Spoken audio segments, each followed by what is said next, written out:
রোববারের আলসে দুপুরে হঠাৎ যদি একাকিত্ব এসে গ্রাস করে, সেটাকে দূরে রাখার এক এবং অব্যর্থ ওষুধ 91.9 ফ্রেন্ডস এফএম এর এই বিশেষ নিবেদন সানডে রোম্যান্স।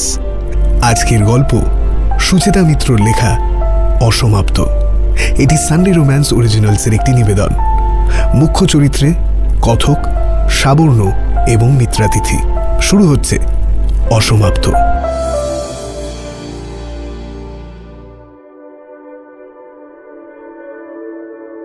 রবিবার দুপুরে খেয়ে দিয়ে শুয়ে একটু চোখ লেগে এসেছিল সাবর্ণর। অবশ্য আলাদা করে আর রবিবার কি, বেকার ছেলেদের কপালে না জোরে রবিবারের আদর, না থাকে ছুটির আনন্দ। ফোনে আসা টুং শব্দে ধরফড়িয়ে ওঠে সে। মেইল নোটিফিকেশনের আওয়াজ। প্রথমে ভাবে হয় কোনো সংস্থার বিজ্ঞাপন বা নিছক কোনো ভুলভাল মেইল হবে। ফোন খুলে নামটা দেখে প্রথমেই চমকে ওঠে। গত সপ্তাহে যে ইন্টারভিউ দিয়ে এসেছে সেখানকার HR আইডি থেকে মেইল এসেছে। মনে একরাশ আশা নিয়ে মেল বক্সটা ওপেন করল। বোধহয় এবার বেড়ালের ভাগ্যে শিকে ছিঁড়ল। এই নিয়ে 8 নম্বর অফিসে সে ইন্টারভিউ দিল। সব ভালো হলেও শেষে এসে প্রত্যেকবার কী যে হয় বুঝেই পায় না। শিক্ষিত বেকার হওয়ার অনেক জ্বালা। কোনো কাজে মন বসে না, আর শত চেষ্টা করেও একটা চাকরিও ক্লিক করছে না। মেল বক্স খুলে সে মেলটা মন দিয়ে পড়ল। একবার নয়, দুবার নয়, 5 বার। তারপর ওর ইচ্ছে করছিল আছড়ে মোবাইলটা ভেঙেই ফেলে, কিন্তু না, সেটা করলে নতুন ফোন কেনার পয়সাও নেই এখন। কাজেই আর 5টা চাকরি খোঁজা ছেলেমেয়ের মতোই প্রাইভেট কোম্পানির নন্দঘোষ থুড়ি HR পার্সনকে মনে মনে যা নয় তাই বলে নিজের রাগটা একটু কমানোর চেষ্টা করল। কিন্তু না, রাগটা আয়ত্তে এলো না। বিকেল হতেই বাড়ি থেকে বেরিয়ে পড়ল Sabarna. Sir, here is the presentation for today. একবার একটু দেখে নেবেন প্লিজ। আপনার প্রেজেন্টেশনের ওপর আমার পুরো ভরসা আছে দিদি। আপনি বরাবর খুব লুসিড প্রেজেন্টেশন বানান, যেটা আমার সব থেকে পছন্দের। এত চিন্তা করছেন কেন? না, আজ একটু টেনশন হচ্ছে। যতই হোক ইন্টারন্যাশনাল কনফারেন্স তো। এই টেনশন করলে কিন্তু মুশকিল। একদম চিন্তা করবেন না। নিজের কনফিডেন্সকে কখনো কমতে দেবেন না। আপনি যেমন প্রেজেন্টেশন বানান তেমনই সুন্দর ডেমনস্ট্রেট করেন। আমার আপনার ওপর সম্পূর্ণ আস্থা আছে, আপনি পারবেন। Thank you so much for your constant support sir. আসলে এই সাপোর্টটাই মনের জোর বহুগুণ বাড়িয়ে দেয়। তিথি কেবিন থেকে বেরিয়ে যাওয়ার পর মিস্টার সেন মনে মনে ভাবেন উনি প্রেজেন্টেশনটা আগেই দেখেছেন। 2-1 জায়গায় কিছু নেগলিজেবল মিস্টেক্স ধরা পড়েছে, যেগুলো উনি ইচ্ছাকৃতভাবেই এড়িয়ে গেছেন। কারণ এখন এইগুলো শুধরাতে গেলে তিথি আরও কনফিউজড হয়ে যাবে। তিথিকে যতই দেখেন ততই অবাক হয়ে যান মিস্টার সেন। কি অদম্য জেদ ওনার, তেমনই অদ্ভুত মনের জোর। বিকেলবেলা সাইকেল নিয়ে এদিক ওদিক ঘুরে বেরিয়েও সাবর্ণর মাথা কিছুতেই ঠান্ডা হলো না। মনে মনে ঠিক করে ফেলল, কাল যাবই এই অফিসে। এর একটা শেষ আমি দেখে ছাড়বই। এটা কি ইয়ার্কি হচ্ছে নাকি? এটা কি ভাবে জব অ্যাপ্লিকেন্টদের? নিজেরা কি সবেতে পণ্ডিত? রাস্তার একপাশে দাঁড়িয়ে এসব ভাবতে ভাবতে রাস্তার ধারে পড়ে থাকা 2-1টা ইঁটের টুকরো নিয়ে জলে ছুড়ল। না, কিছুতেই আজ মন শান্ত হচ্ছে না। রাত্রে বাড়ি ফিরে ল্যাপটপটা নিয়ে আবার মেলটা খুলে বসল। এই নির্দিষ্ট কোম্পানির মেলে যা লেখা ছিল তার তর্জমা করলে যা দাঁড়ায় তা হলো, ডিয়ার সাবর্ণ, এটা খুবই দুঃখজনক, তবু আমরা জানাচ্ছি যে তুমি গত সপ্তাহে যে ইন্টারভিউ দিয়ে গেছো সেখানে তোমার সিলেকশন হয়নি। তোমার জন্য অনেক শুভেচ্ছা রইল। পরবর্তী ক্ষেত্রে নিশ্চয়ই তুমি সফল হবে। যতবার পড়ছে মাথাটা ততবার গরম হচ্ছে, আর ভাবছে, আচ্ছা, আমি কি এতটাই অযোগ্য নাকি যে এইভাবে রিজেকশন লেটার পাঠালো? এভাবে কাটা ঘায়ে নুনে ছিটে দেওয়ার কি মানে? আগেও তো বহু জায়গায় ইন্টারভিউ দিয়েছি, কেউ তো এভাবে চোখে আঙুল দিয়ে আমায় ইনকম্পিটেন্ট ফিল করায়নি। দাঁড়া না, কাল যেতে দে একবার অফিসে, একেবারে ব্যান্ড বাজিয়ে ছেড়ে দেবো এইচআরের। এই সব 7-5 ভাবছিল, এমন সময় তার মেইল ইনবক্সে আরেকটি মেইল আসে। তাতে লেখা, Mr. Saborno, don't get upset. I have gone through your CV and found that you are eligible for plenty of job roles. The only thing you need to do is to brush up your demonstration skills by strengthening your confidence. I am here with some tips for you. মেইলটিতে আরও অনেক কিছু লেখা ছিল। সবটা একসাথে না পড়লেও মেইলটা পেয়ে সাবর্ণ বেশ অবাক হলো। আলাদা করে পার্সোনালি মেইল করছে। মেলের লেখাটাও তো কোথাও অপমানজনক নয়, বরং উল্টোটা। দেখে মনে হচ্ছে হেল্পই করতে চেয়েছে। বেশ কয়েকবার তারপর মেলটা পড়ে সাবর্ণ ভাবল, সত্যি তো, তার এই ড্রব্যাকগুলো যে আছে এভাবে সে তো কখনো ভেবে দেখেনি। সে লিখে পাঠালো, Thank you for your concern, ma'am. I'm really grateful to you. I would try to develop my skills as per your suggestions. Sincerely yours, Shaborno Mukherjee. এইভাবে বেশ কিছুদিন ফর্মালি কিছু মেল চালাচালি করে সাবর্ণ বুঝতে পারল অফিসিয়াল ডেকোরামের কারণেই এই হোয়াটসঅ্যাপ ইনস্টাগ্রামের যুগে উনি মেলের মাধ্যমে ওর সাথে যোগাযোগ করেছেন। নিজের ওপর এই কদিনে সাবর্ণর আত্মবিশ্বাস আরও বহুগুণ বেড়েছে। প্রথম যেদিন ইন্টারভিউতে এই অফিসে গিয়েছিল সেদিন রিসেপশন থেকে ডিরেক্ট ইন্টারভিউ রুমে যাওয়ায় এই এইচআরের সাথে তার দেখাই হয়নি, তাই সে চেনেও না। কিন্তু একজন অচেনা মানুষ কেন তাকে এভাবে সাহায্য করতে চাইছে সেটা তার একেবারেই মাথায় ঢুকছে না। আজকাল মেলের মাধ্যমে কথা বলে নিজের কোয়ারি সলভ করা সাবর্ণর রোজকার অভ্যেস হয়ে গেছে, আর উল্টো দিক থেকে সব সময় সে সাহায্য পায়, তাই দ্বিধাবোধটাও আস্তে আস্তে কেটে গেছে। ওয়েল ডান ম্যাডাম, আমি সত্যি আজ এতটা ভালো আশা করিনি। Thank you so much. আপনার সাপোর্ট ছাড়া কিছুই হতো না। আমি শুধু আমার সাধ্যমতো চেষ্টা করেছি। আর আপনার পার্সোনালিটি ডেভেলপমেন্টের কাজটা কেমন চলছে? একজনের থেকে খুব ভালো রেসপন্স পেয়েছি, দেখি কতদূর কি করতে পারি। কেবিন থেকে বেরিয়ে যাওয়ার পর মিস্টার সেন ভাবেন, আজকের দিনে দাঁড়িয়ে তিথির মতো মানুষ পাওয়া সত্যি ভাগ্যের ব্যাপার। তারও ছেলেটাকে খুবই ভালো লেগেছিল, কিন্তু টিম ডিসিশনের বাইরে গিয়ে তো তিনি কিছু করতে পারবেন না। পারলে একমাত্র তিথিই পারবে। আজ সাবর্ণ ঠিক করে কাল ওনার অফিসে গিয়ে একবার দেখা করবে। বেশ কয়েকটি ইন্টারভিউ সে ভালোভাবে উতরে দিয়েছে। পরবর্তী পর্বের জন্য কিছু টিপস যদি পাওয়া যায়, সেদিন সাহস করে বাংলাতেই লিখে পাঠায়, ম্যাডাম, কাল আপনার অফিসে একটা অ্যাপয়েন্টমেন্ট পাওয়া যাবে? কিছু বিষয় জানার ছিল। আপনি যা বলার মেলেই বলুন, আমি যথাসাধ্য চেষ্টা করব। সাবর্ণ ভাবে সে বোধহয় বাড়াবাড়ি করে ফেলল। একজন মানুষ আগ বাড়িয়ে তাকে হেল্প করছেন, সেখানে এতটা সহজ হতে চাওয়া বোধহয় ঠিক নয়। সেদিনের মতো কয়েকটা কথা সেরে আপন মনে খাতায় লেখালেখি করছিল। ছোট থেকেই অটোগ্রাফের মতো নিজের নামের সই করা, প্রিয় মানুষদের নাম লেখা, ছোট ছোট 2 লাইন কবিতা লেখা, এসব তার স্বভাব। হঠাৎ খেয়াল করে নিজের অজান্তেই খাতায় লিখে বসে আছে মিত্রা তিথি দে। নিজেই চমকে ওঠে, এটা কি করছে? না না, এটা ঠিক না। উনি একজন কোম্পানির এইচআর পার্সন, যাকে সে এখনো চোখেই দেখেনি। এভাবে মনটা ডাইভার্টেড হতে দেওয়া যাবে না, ফোকাস করতে হবে। পরের দিন মেলে দরকারি কথা সেরে নেওয়ার পর মনে কিছুটা সাহস সঞ্চয় করে সে লেখে, ম্যাম, অনেকদিন ধরে একটা কথা জিজ্ঞেস করবো ভাবছি। আপনি এভাবে আমায় হেল্প করছেন কেন? সব অ্যাপ্লিকেন্টসদেরই কি আপনার কোম্পানি এইভাবেই হেল্প করে? মানে এরকম তো আমি আগে দেখিনি। কেন, আপনার কি এই সাহায্য কোনো কাজে লাগছে না? তাহলে বলে দিন, আপনাকে আর সাহায্য করব না। না না ম্যাডাম, একেবারেই তা নয়। I beg your pardon. আমি সেভাবে বলতে চাইনি, ভুল বুঝবেন না। হ্যাপেনিং পার্সন যারা, তাদের আমি হেল্প করে থাকি, এর বেশি কিছু জানতে চাইবেন না। আর হ্যাঁ, এটা অফিসের নয়, আমার ব্যক্তিগত উদ্যোগে আমি করি। অফিসের নিয়মের বাইরে গিয়ে কিছু করা সম্ভব নয়, তাই পার্সোনাল মেলেই চেষ্টাটুকু করি। It is truly a commendable did ma'am. আমার মতো অনেক মানুষই উপকার পাবেন।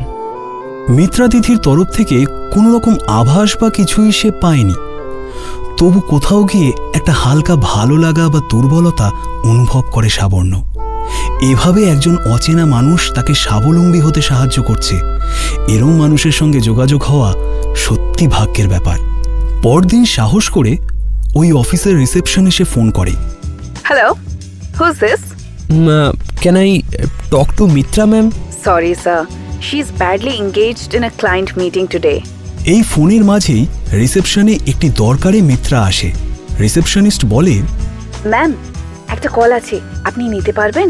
আমি আজ প্রচন্ড ব্যস্ত গো, আজ কল নিও না আমার, পরে করতে বলো যিনি করেছেন। ফোনের ওপারে এইটুকু শুনেই চমকে যায় সাবর্ণ। কথা হলো না ঠিকই, কিন্তু গলাটা শুনেই সে কাত হয়ে গেছে। কি সুন্দর গলাটা ওনার। সাবর্ণ বেশ বুঝতে পারে অনেক দিন ধরেই তার মধ্যে মিত্রা তিথির প্রতি একটা একটা ভালো লাগা তৈরি হয়েছে। ধীরে ধীরে তাকে ভালোবেসে ফেলেছে সে। কিন্তু কিভাবে আলাপ করবে তার সাথে? আদৌ কি সম্ভব? সে মনে মনে ভাবে, অফিসে গিয়ে তো দেখা করা যাবে না, যা ব্যস্ত উনি, ফোনেও তো কথা বলবেন না। অথচ মিত্রার প্রতি তার এই নির্ভরশীলতাই তাকে দুর্বল করে তুলছে। অন্যদিকে মিত্রা কাজ ভিন্ন কোনো কথা বলে না, অথচ নিরলসভাবে প্রতিদিন একটু একটু করে সাবর্ণর আত্মবিশ্বাসটাকে বাড়িয়ে চলেছে। সাবর্ণ আপন মনে ভাবে, এই ভালো লাগাটা কি আদৌ যুক্তিসঙ্গত, উচিত, ঠিক হচ্ছে? তারপর নিজের মনেই বলে ওঠে, ভালোবাসা কবেই বা নিয়মের বেড়াজালে আটকে থেকেছে। তার নিজের মনেই একটা ভালো লাগার বাতাবরণ তৈরি হয়। তারপর প্রায় 4-5 দিন রাত্রে কোনো মেল আসে না। একটু অবাক হয় সাবর্ণ। নিজের মনেই ভাবে, কি হলো, কোথায় গেল মিত্রাতিথি? নিজের সমস্ত স্কিল আপ টু ডেট করে চাকরি এবং মিত্রাতিথি এই দুটো ব্যাপারই মাথায় রেখে ওই কোম্পানিতে অ্যাপ্লাই করে সে। পরদিনই ডাক আসে ইন্টারভিউয়ের। সাবর্ণ নিজেই নিজেকে বলে, এবার কিন্তু তোকে পারতেই হবে, শুধু নিজের জন্য নয়, এটা কিন্তু মিত্রা ম্যামেরও সম্মানের প্রশ্ন। তারপর নিজেই অনুভব করে কি অসম্ভব একটা ভালো লাগা, অদ্ভুত ভালোবাসা তৈরি হয়েছে তার মধ্যে। আবার আপন মনে বলে, আজ কিন্তু তোর দুটো ইন্টারভিউ, দুটোই এই অফিসে, একটা চাকরির আর একটা। অফিসে পৌঁছে ইন্টারভিউতে সমস্ত রাউন্ড ক্লিয়ার করে সিলেক্টেড হয় সাবর্ণ। শেষে রিসেপশনে এসে খোঁজ নিয়ে জানতে পারে মিত্রা ম্যাম সেদিন আসেননি। ঠিক করে আজ রাত্রে একটা মেল করতেই হবে। উনি না থাকলে তো এটা সম্ভব হতো না। সেই থ্যাঙ্কস গিভিং মেলেরও কোনো উত্তর আসে না। 3 দিন পর অফিসে জয়েন করে সাবর্ণ। গিয়ে দেখে অফিসের একটি অংশ খুব সুন্দর করে সাজানো আর সবাই খুব ব্যস্ত। রিসেপশনে জিজ্ঞেস করে, আজ কি কোনো ওকেশন আছে ম্যাম? হ্যাঁ মিস্টার মুখার্জি, আজ মিত্রা ম্যামের ফেয়ারওয়েল। চমকে ওঠে সাবর্ণ। ফেয়ারওয়েল? উনি চলে যাচ্ছেন অন্য কোনো অফিসে? ঠিক অন্য অফিস বলা যায় না, উনি এখান থেকেই। কথা শেষ করার আগেই তার ডাক পড়ে। পুরোটা আর শোনা হয় না সাবর্ণর। একজন এসে তাকে বলে মিত্রা ম্যাম তাকে ডাকছেন। চলে যাচ্ছে শুনে মন খারাপ হলেও প্রথম আলাপের উত্তেজনাটা সাবর্ণ সামলাতে পারে না। অদ্ভুত একটা শিহরণ খেলে যায় তার শরীরে। ঘরে ঢুকেই আকাশ থেকে পড়ে সাবর্ণ, ইনি কে? জিজ্ঞেসই করে ফেলে, ম্যাম, মিত্রা ম্যাম কি এখানে আসবেন? আসলে আমায় উনি ডেকেছেন। কেন সাবর্ণ, আমি মিত্রা ম্যাম এটা বিশ্বাস করতে কি একটু অসুবিধা হচ্ছে? গলাটা শুনে চমকে ওঠে। আরে এ তো সেদিনের ফোনের গলাটা। ইনি মিত্রা ম্যাম। সব গুলিয়ে যায় সাবর্ণর। যে মানুষটার কনস্ট্যান্ট সাপোর্টে সে এত দূর এসেছে, এতগুলো হার্ডলস পার করতে সক্ষম হয়েছে, সেই মানুষটা নিজে একজন অ্যাসিড অ্যাটাক সার্ভাইভার। বয়স অন্তত 45 হবে। সাবর্ণ মুখ দিয়ে একটা কথাও সরছে না। কি বলবে বুঝতে পারছে না। তাকে চুপ করে যেতে দেখে মিত্রা বলে ওঠে, কি মিস্টার, হিসেব মিলছে না না? তুমি ভাবছো কোথায় ভেবে এসেছিলাম একটা সুন্দরী স্মার্ট মেয়ের সাথে দেখা হবে, তা না একটা মুখ পোড়া বুড়ি এখানে বসে আছে। ম্যাম প্লিজ এইভাবে বলবেন না। আমি আজ এই জায়গায় আসতে পেরেছি আপনার জন্যই, কিন্তু কেন আপনি? বলছি, আর তোমায় অন্ধকারে রাখবো না। আমি বহু বছর ধরে এই প্রফেশনে আছি, তবে আমায় এখন যেমন দেখছো এটা 5 বছর আগের ঘটনা। একটি পুরনো সম্পর্কের প্রতিহিংসার শিকার আমি, যার ফল তুমি আমার চেহারায় দেখতে পাচ্ছ। তুমি নিশ্চয়ই আমায় খুব ইয়াং কেউ ভেবেছিলে। ইয়েস ম্যাম, আসলে আপনি এত লুসিড ওয়েতে আমায় আমার সবকটা ড্রব্যাক বুঝিয়েছেন, হেল্প করেছেন, আমার কনফিডেন্স বাড়িয়েছেন, যে আমার আপনাকে নিজের বয়সের কাছাকাছি মনে হয়েছে। আর সেদিন ফোনে দূর থেকে যতটুকু শুনেছি আপনার গলাটা একদম কম বয়সী, তাই। গলাটার আমার কোনো ক্ষতি হয়নি, আগের মতোই আছে। আমার গলা শুনে যে কেউ আমায় 23-24 বছরের মেয়ে ভেবে ভুল করবে। তুমিও করেছো নিশ্চয়ই। মানে না মানে আচ্ছা আচ্ছা ম্যাম, আপনি আমায় এতটা হেল্প করলেন কেন? আজ নিশ্চয়ই বলবেন। আমি বরাবরই মানুষের সঙ্গে মিশতে ভালোবাসি। আমার সাথে এই ঘটনা হবার পর এটা আরও বেড়েছে। আমি কোনোদিন ভাবিনি আবার কাজে ফিরতে পারবো, কিন্তু হয়েছে উল্টোটা। আমার মনের জোর অসম্ভব বেড়ে গেছে। অফিসে আমার জায়গা, সম্মান, কাজের ক্ষেত্র কোনোটাই পাল্টায়নি। আমি আরও বেশি করে উপলব্ধি করেছি আত্মবিশ্বাসী সব। তোমার ইন্টারভিউ সবটাই আমি পাশের রুমে বসে দেখেছিলাম, আর বুঝতে পারি রিজেক্ট হতে হতে তোমার নিজের ওপর বিশ্বাস খুবই কমে গেছে। নিজেই কিছুটা ইনিশিয়েটিভ নিয়ে মিস্টার সেনকে জানিয়ে তোমায় যোগাযোগ করি। আমি ঠিক করেছিলাম এত কিছুর পর আমি যখন পেরেছি সবটা ধরে রাখতে, আমি যতদিন পারবো, যতজনের মনে পারবো আত্মবিশ্বাস জুগিয়ে যাব। সেই ভাবনা থেকেই তোমায় আমি মেল করে যতটুকু পেরেছি করেছি। সাবর্ণর মাথাটা শ্রদ্ধায় নত হয়ে আসে। মাথা নিচু করে সে বলে, আমায় ক্ষমা করে দেবেন ম্যাম, আমি আপনাকে... ধুর পাগল, ভালো লাগা, ভালোবাসা এগুলো কোনো নিয়ম মেনে হয় নাকি? মানে আপনি জানেন আমি আপনাকে... হ্যাঁ জানি, তোমার কথায় বুঝতে পেরেছিলাম, তোমার মেলের উত্তরে বুঝেছিলাম, তাই দেখাও করিনি, ফোনেও কথা বলিনি। তবে কি জানো, ভালো লাগা ভালোবাসার থেকেও বেশি আমার কাছে তুমি ভরসার আশ্রয় পেয়েছো। যে তোমার ওপর বিশ্বাস রেখেছে তুমি পারবে, তোমায় ছোট করেনি। এই ভরসাটুকুই আমি হতে চেয়েছি, যাতে কেউ ভেঙে না পড়ে। আপনি চলে যাচ্ছেন কেন তাহলে? আমার এখানকার কাজ শেষ, তোমায় তো রেখে যাচ্ছি। তুমি ঠিক আমার মতো করে পরের জনের হাতটা ধরতে পারবে না? পারবে না তার আত্মবিশ্বাসটা ফিরিয়ে দিতে? আমি পারতে তোমায় হবেই। আমি প্রতিটা মেলে তোমায় যেভাবে সবটা বুঝিয়েছি তুমি পারবেই। কিন্তু... আর কিন্তু নয়, আমায় এবার যেতে হবে। আর কি কখনো দেখা হবে না ম্যাম? পৃথিবীটা খুব ছোট, দেখা হয়তো হবে, তবে তোমার মনে যে অনুভূতি তৈরি হয়েছে আমি চাইবো না সেটা বেশি আশকারা পাক। এই অনুভূতিটা যোগ্য মানুষের জন্য তুলে রেখো। ভালো থেকো। চিন্তা নেই, মেল তো রইল, যে কোনো দরকারে আমায় মনে করো, কিন্তু মনের জায়গাটায় আমায় রেখো না, কষ্ট পাবে। এই কথা বলে কেবিন থেকে বেরিয়ে যায় মিত্রাতিথি। সাবর্ণ গভীরভাবে অনুভব করে তার অসমাপ্ত ভালোবাসা কিভাবে একটু একটু করে উদযাপন হলো বিনম্র শ্রদ্ধায়। শুনছিলেন সুচেতা মিত্রর লেখা গল্প অসমাপ্ত। এটি সানডে রোম্যান্স অরিজিনালসের একটি নিবেদন। মুখ্য চরিত্রে অর্থাৎ সাবর্ণর ভূমিকায় সম্রাট ব্যানার্জি, মিত্রাতিথি ঐন্দ্রিলা দাশগুপ্ত, কথক সৌভিক ভট্টাচার্য, মিসেস সেন অরিত্র চ্যাটার্জি, রিসেপশনিস্ট প্রিয়াঙ্কা। সমগ্র পরিচালনায় অভিষেক, আবহ সঙ্গীত এবং ধ্বনি পরিকল্পনায় শুভজিৎ, সূত্রধর আমি অরিত্র। শেষ হলো এই রোববারের সানডে রোম্যান্সে আমাদের বিশেষ নিবেদন অসমাপ্ত। আগামী রবিবার ঠিক দুপুর 2টায় এরকমই একটি রোম্যান্টিক গল্প নিয়ে হাজির হবে সানডে রোম্যান্স, শুধুমাত্র 91.9 ফ্রেন্ডস এফএম এ।